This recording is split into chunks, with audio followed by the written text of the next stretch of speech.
Hi, my name's Jay from AminoZ, and today I'm doing a review on the Musashi High Protein Bar. This product is made in New Zealand, it's imported into Australia, and it's a very popular product on the Australian market. So let's take a look at this product and see how good it is.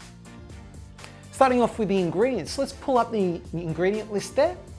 And now these ingredients actually vary from flavor to flavor. We have an initial Musashi High Protein blend, and on some flavors the calcium caseinate is first. However, on others the collagen protein, the hydrolyzed collagen protein is number one. Following that, we've got the soy protein isolate, the whey protein isolate, and then soy protein nuggets and emulsifier afterwards. Okay, so what we can see there is that number one, it is a high protein blend. This is a product that has 45 grams, as you'll see on the front of the packet, 45 grams of protein per bar. And you would expect the protein to be number one on the list. Now, going through the actual proteins there, I think the casein at the start of the list on some flavors is quite good. And that's what you would expect maybe in a protein bar. Casein is a high quality protein ingredient. It does contain all the essential amino acids. It's milk derived as well. And so that's quite good. We also see the collagen protein there in between 1 and 2 positions. So the collagen protein, that's much lower in some amino acids than the casein and also whey protein. You'll find that the collagen is higher in glycine and proline and much lower in lysine relative to casein or whey. And so this may not be all that suitable to the person who is looking to gain muscle, as typically you're looking for higher leucine content, as that's a really pivotal essential amino acid in building muscle and recovery. As mentioned, the casein protein is there, but then following the casein, we have the soy protein. And this is where I get a little bit confused. Is soy protein, it doesn't have the best bioavailability, it's inferior to whey. It's also a cheap protein powder, and I don't know why it ranks so highly in this protein bar. Being a protein bar that is so high in protein and probably appeals to the person who's looking to gain muscle because of that high protein content, soy protein really shouldn't make the list at all.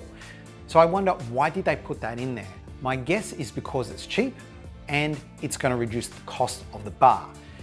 Besides that, I really wouldn't want to see that in there at all. So all in all, I don't think that the protein mix is best, especially when on the front, they call it an advanced protein blend.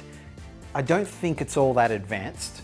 And I think if they got rid of the inferior soy and they based it on a whey protein, then that would probably be a much better mix. Now, worth noting, on the nutritional information there, after the protein blend, we've got the no added sugar milk chocolate, which is sweetened by maltitol, which is a sugar alcohol. This may not appeal to all people. And then the other thing is that this is also artificially sweetened. It does use sucralose as the key sweetener. We also don't know with the flavoring if it's natural or artificial. The flavors are just noted there as flavors. So look, all up, I think for a bar that says that it's high in protein, I'm not too impressed with the protein blend. I think they could have done a lot better by eliminating that soy, and as a result, we're going to give this a 3 out of 10. Moving on to the macronutrients, and the first thing that hits you right up front is 45.5 grams of protein, right? Now, that's huge, but unless you haven't eaten all day long, do you really need 45 grams of protein in a protein bar? It's definitely one of the, at the higher end of the protein bars, and I think it's a bit of overkill, to be honest. It's not really necessary, and at what point do you need 45 grams? You may argue, well, I may need this post-workout, but look, this protein bar isn't ideal to have post-workout. Casein is one of the top ingredients in there, and it's also fairly high in fat. Now, the other thing is, there is an abundance of inferior protein in there, and it's the soy protein, which will bump that protein count up. So is that all that good? I'm not too convinced. The thing is though, it is low carb as advertised, and there's only 2.6 grams of carbs per bar, and the fat content is moderately low at just 6.8 grams of fat per bar. It's quite impressive for a bar. Most bars will come in at a much higher carbohydrate count, and each bar is also 337 calories. So look, it's up the higher end of the protein bars, but it's going to appeal to someone who is looking for muscle gain or a few extra calories in their day. All in all, I don't think the macronutrients are fantastic. The protein amount is exceedingly high, and it's not even great protein anyway. So look, for this, we're gonna go right down the middle. We're gonna give the macronutrients 5 out of 10. Now let's move on to the label transparency, and we'll just bring up the label onto your screen right now. You can see here, look, the first thing with Musashi is they don't make any outlandish claims. They're very factual and to the point, and so that's great about the brand. However, with this particular label and this bar, I don't feel like it's overly transparent. And the first thing that I'd like to point out is on the nutritional panel where it lists the ingredients. So look, they do specify the total amount of some key ingredients in there. For example, you've got the Musashi High Protein Blend, which is 55% of the total weight. And you've got the no added sugar milk chocolate, which is 18%. But then they don't continue with the rest of the ingredients, so you don't know how much of everything else there is in there. Now, this may not be a major problem for most people because most people are going to be focused on the macronutrients, right? But here's the other thing, right? If you're looking at breaking down the ingredients, they don't provide all that much transparency as far as the blends go. And the first two ingredients on there are both blends. So we've got the protein blend, and even though this is ingredient 1, there are 6 sub-ingredients in there. So we really don't know how much of each there is within that initial 55%. We also don't know if collagen or casein is in fact the most abundant ingredient in there, because you'll notice that soy protein isolate appears there twice. It appears after the collagen and the casein, but it also appears in the soy nuggets. So does the combination of all that soy actually make it the top ingredient on the list? I don't know, because they're not transparent about this. So ultimately, for the label transparency, I think they could have improved this significantly, and they're going to get a 2 out of 5. Next, we'll go through the directions and servings. And you'll see here on the packet, it recommends to have this bar as, quote, a protein hit post-workout or as a powerful, nutritious snack on the go. I disagree with this statement. And in my opinion, this is not a good product to be having post-workout for a couple of reasons. Number one is that post-workout, you want a fast-absorbing, high-quality protein source. Whey protein isolate ranks way down the list of proteins. And you'll see casein ranks right up the top. Casein is a slow-absorbing protein. That's something better to consume during the day or before bedtime. After your workout, you need that fast-acting protein, and therefore this one isn't great. The other factor is you've got a high amount of fat, just under 7 grams of fat per bar. What that means is that fat is going to slow down the absorption of the protein and thus slow down recovery after your workout. It really isn't a good bar to be having after your training session. And in fact, there aren't too many bars on the market that you would have post-workout. You really should be sticking to a protein shake. However, the on-the-go bit, that's where I'd be taking this bar. Look, it's a convenient snack and that's fine. I don't know if you would consider it to be a powerful, nutritious snack. Is it overly nutritious? Really, there's just protein in there. Yeah, there's not much more than protein and some sweeteners and some other stuff. So look, we're giving this a 2 out of 5. With the flavor options that we've got available for these bars, there are 5 in total. We've got the Rocky Road, the dark chocolate, salted caramel, milk choc brownie, choc nut, and the cookies and cream flavors. Because there are 5 in total, this ranks within the top 7% of the bars category, giving it full marks, a total 5 out of 5. And now onto the all-important taste.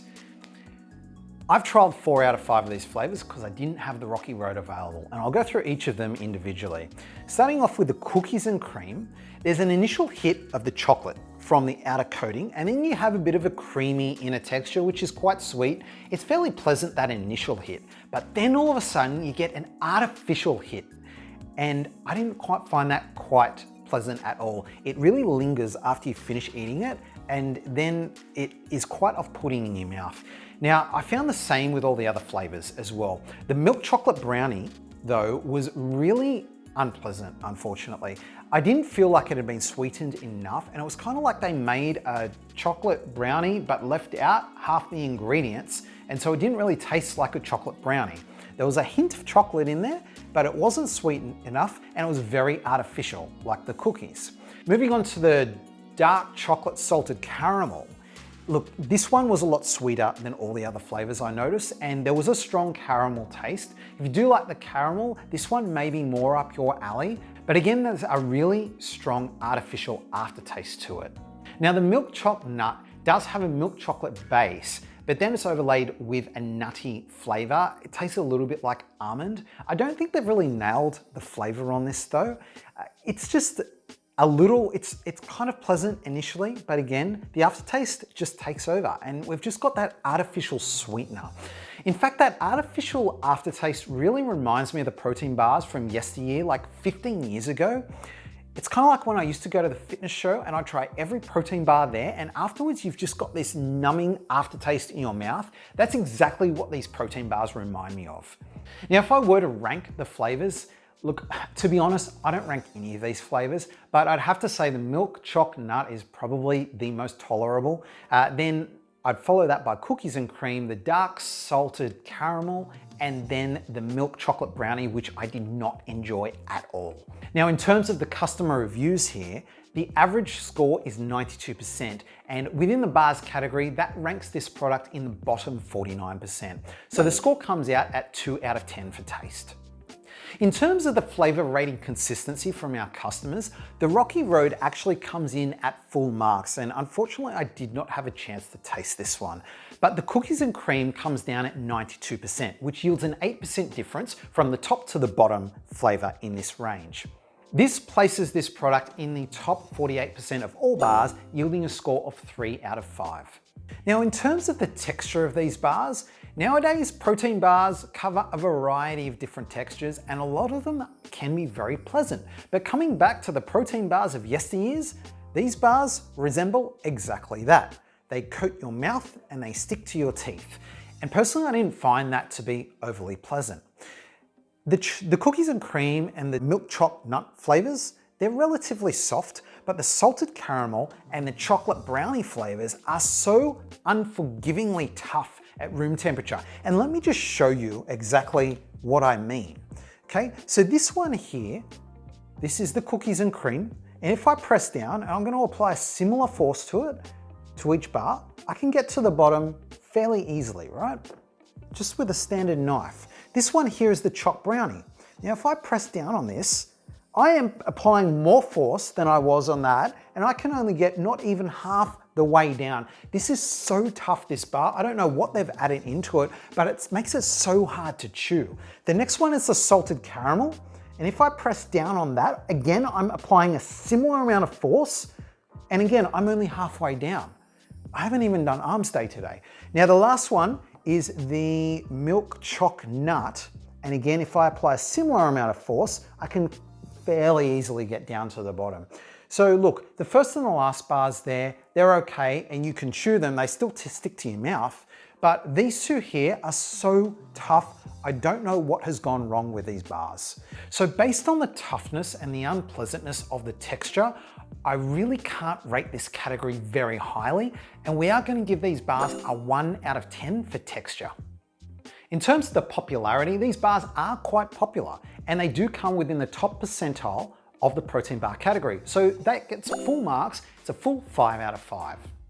Now, in terms of the rate of repurchase, now while these bars are quite popular, they don't actually perform nearly as well as when they come to the rate of repurchase within the bar category. In fact, they come positioned at 69% when we rank them relative to all the other protein bars. So as a result, they score a 7 out of 10. Now onto the user reviews, and the Musashi High Protein Bars average 92% from our customers. This places them within the bottom 48% of the category as compared to other protein bars. So that yields a score of 5 out of 10. With the product packaging, it's a fairly standard package. The package is just a standard foil and plastic wrapper, and they come in a box of 12 bars. So we've got a full 5 out of 5 for the packaging. Now, in terms of the product contents, as you can see on this screen right now, we weighed 2 random protein bars. Here's one that's being weighed, and they do advertise 90 grams on the label. The first bar that we weighed was the chocolate brownie. It only came in at 86 grams. And the second one, as you can see up on your screen, was the cookies and cream, which came in at 91 grams. Now we deduct 1 mark for every 1% the product comes in at below the advertised weight. And this results in a 6 out of 10. In terms of the price range, look, there's a reason why these bars are so popular, and it's because they're fairly well priced at just $4 or less per bar. And this is pretty low for such a high protein product. Generally, you'll find all the weight loss products around that price point, and those weight loss products are usually half the weight. Keeping in mind, this one's at 90 grams. But then we also have to consider, okay, what's in the bar? And look, they have used a fairly cheap protein blend with a high prevalence of soy protein. So that does keep the bar cost down quite a bit. Ultimately, for what they are, I think it's a fairly reasonable price. This is not a product with a premium protein or ingredient blend in it. And as a result, you would expect a fairly competitive price. But besides just looking at the objective fact, this is a protein bar, personally, I'd actually pay a little bit more for something that I could enjoy in terms of taste and texture. So I'm gonna give this a 6 out of 10.